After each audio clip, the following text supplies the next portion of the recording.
C'est Rien ne jamais vivre, un thriller à suspense de May Moore, tome 3, écrit par Blake Pierce, lu par Caroline. Prologue. Main dans la main, Alyssa et Dylan titubaient sur le sentier qui menait dans les bois, en riant aux éclats. Derrière eux, le tapage de la fête post-bal de promo résonnait dans la nuit d'été. Alyssa entendait des rires, des vociférations alcoolisées et le bruit de la musique provenant des haut-parleurs installés dans le pavillon au bord du lac. De la fumée et des étincelles provenant du feu de joie flottaient dans l'air. Devant eux, la forêt était fraîche. Les feuilles vertes bruissaient. Une racine d'arbre manqua de faire trébucher Alyssa.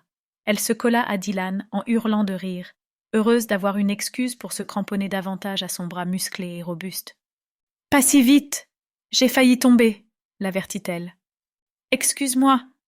Tu vas bien ?» demanda-t-il en glissant son autre bras autour d'elle. « Ça va ?» chuchota-t-elle en se blottissant contre lui. Il avait enlevé la chemise qu'il avait revêtue pour le bal. Maintenant, il portait un t-shirt blanc si fin qu'elle pouvait sentir les lignes dures de son torse à travers. « Pas trop froid ?» murmura-t-il. Son souffle réchauffa la nuque de la jeune femme. « Pas en ce moment !» gloussa-t-elle. Malgré l'ivresse, elle savait ce qui lui faisait envie. C'était ce qu'elle espérait depuis qu'il lui avait lancé ce regard enflammé pendant leur danse lors du bal de fin d'année. Elle avait eu le souffle coupé quand il lui avait chuchoté à l'oreille. Le moment fatidique était arrivé. Il se tourna et l'embrassa.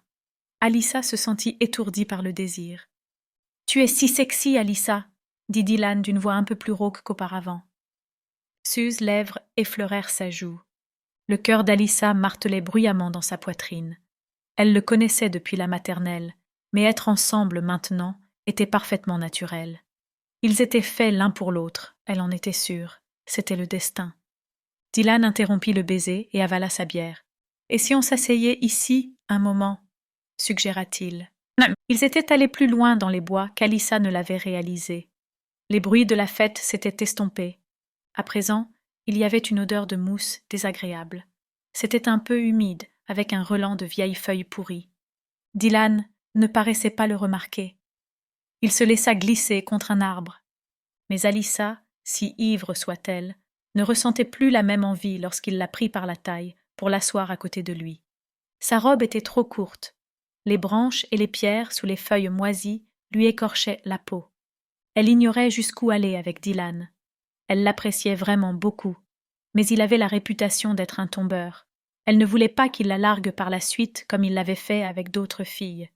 Ce serait tellement humiliant s'il en parlait à ses amis et se vantait de leur coup d'un soir. Mais avait-il regardé les autres filles de la même façon, avec ce regard brûlant qui faisait flamber son désir? « Tu es tellement spéciale, » murmura-t-il. Maintenant, ses mains remontaient le long de ses jambes, jouant avec la fermeture éclair de sa robe. C'était merveilleux, mais terrifiant. Ses parents seraient furieux. Malgré l'alcool, Alyssa réalisa qu'elle n'était pas assez ivre. Elle ne savait soudain plus si elle était prête. « Écoute, je ne me sens pas à l'aise, » commença Alyssa. Elle craignait que ces mots ne brisent le moment et rompent l'attirance magnétique entre eux. Si c'était sérieux, elle ne voulait pas tout gâcher. « Pourquoi ? Quel est le problème ?» La voix de Dylan était plus acérée. Il était agacé par son refus de se laisser faire. Alyssa n'était pas sûre de savoir comment exprimer son malaise. Elle ne devrait probablement pas mentionner qu'elle songeait désormais uniquement à la colère de ses parents. « Je ne suis pas à l'aise sur le sol. Je n'aime pas les insectes. Il peut y avoir des tiques. »« Des tiques ? Je ne pense pas qu'il y ait de tiques.